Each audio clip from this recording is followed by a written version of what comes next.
ఈ మధ్యకాలంలో చూస్తే మళ్ళీ చాలా మందికి ఏమవుతుందని అంటే వాళ్ళ మొబైల్ ఫోన్లో కాంటాక్ట్స్ కావచ్చు, లేకపోతే గ్యాలరీలో ఇమేజెస్ కావచ్చు, కొన్నిసార్లు బ్యాంక్ అకౌంట్ నుంచి మనీ కావచ్చు, తెలియకుండానే థెఫ్ట్ జరుగుతుందన్నమాట. ఇది ఎందుకు అని అంటే మనలో 100కి 90 మంది వరకు ఏంటంటే కొన్నిసార్లు వెబ్ బ్రౌజర్ ఓపెన్ చేస్తారు. అందులో కొన్ని పేజెస్ కొన్ని పర్మిషన్స్ అడుగుతుంది. అలాగే కొన్ని అప్లికేషన్లు ఇన్స్టాల్ చేసేటప్పుడు అవి కొన్ని పర్మిషన్స్ అడుగుతాయి వితౌట్ ఎనీ రీడింగ్ అనమాట.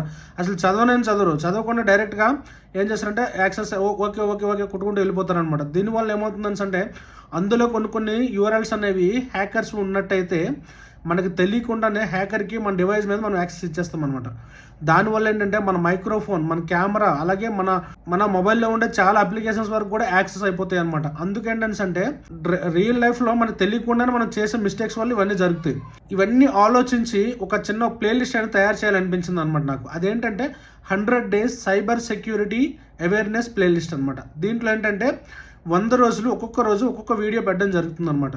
ఇన్ కేస్ మీరు కానీ ఈ 100 వీడియోస్ కానీ ఫాలో అయినట్టయితే 100% అని చెప్పను, కాకపోతే అంటే 100కి ఒక 90% వరకు మిమ్మల్ని మీరు సెక్యూర్ చేసుకోవచ్చు అనమాట. ఓకే, అందులో ఈరోజు ఫస్ట్ వచ్చేసి ఏంటంటే పాస్వర్డ్ అనమాట. ఓకే, ప్రతి డిజిటల్ అసెట్కి కూడా ఫోన్ కావచ్చు, ఒక వెబ్సైట్ కావచ్చు, ఒక సోషల్ మీడియా అకౌంట్ కావచ్చు, ఏదైనా సరే దానికి పాస్వర్డ్ అనేది మ్యాండేటరీ అనమాట అథెంటికేషన్ కోసం. కాబట్టి ఏంటంటే మీరు ఏదైతే పాస్వర్డ్ ఇస్తారో ఆ పాస్వర్డ్ అనేది మినిమం 12 క్యారెక్టర్స్ ఉండాలి. ఈ రోజు రేపు ఐటీ ప్రొఫెషనల్స్ కూడాను వాళ్ళ ప్రొఫెషనల్ అకౌంట్స్ కాకుండా ఈవెన్ జీమెయిల్ కావచ్చు, అవుట్లుక్ కావచ్చు, వాళ్ళ పర్సనల్ అకౌంట్స్ ఉన్నట్టయితే మీరు చెక్ చేసుకోండి గైస్.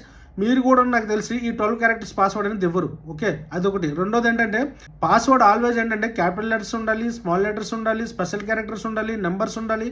ఆ కంబైన్ టుగెదర్ కానీ పెట్టినట్టయితే ఏమవుతుందని అంటే హ్యాకర్ దాన్ని హ్యాక్ చేయాలని ట్రై చేసినప్పటికి కూడా it will take more time to crack అనమాట. అంటే మంత్స్ టైం కూడా కొన్నిసార్లు పట్టవచ్చు. ఈ మీన్ వైల్ ఏంటంటే పాస్వర్డ్ మనం చేంజ్ చేసే క్రైటీరియా ఉంటుంది కాబట్టి పాస్వర్డ్ అనేది స్టోలన్ జరిగే ఛాన్సెస్ తక్కువ ఉంటుంది అనమాట. ఇంకొకటి ఏంటంటే మన నేమ్స్ కావచ్చు, లేకపోతే మన బర్త్డేస్ కావచ్చు, మన ఫోన్ నెంబర్ల డిజిట్స్ కావచ్చు, లేకపోతే కొంతమంది పిల్లల పేర్లు పెడతారు, కొంతమంది ఏంటంటే వాళ్ళు విలేజ్ నేమ్స్ పెడతారు. ఇలా ఏంటంటే మన పర్సనల్ ఇన్ఫర్మేషన్కి రిలేటెడ్ ఏ ఇన్ఫర్మేషన్ కూడా పాస్వర్డ్లో ఉండకూడదు.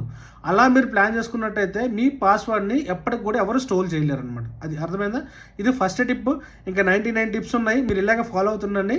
మీరు ఇన్ కేస్ 100 టిప్స్ కానీ మీరు ఫాలో అయినట్టయితే 100కి 90% మిమ్మల్ని మీరు ఈ డిజిటల్ వరల్డ్ సెక్యూర్ చేసుకోవచ్చు. ఓకేనా? Thank you.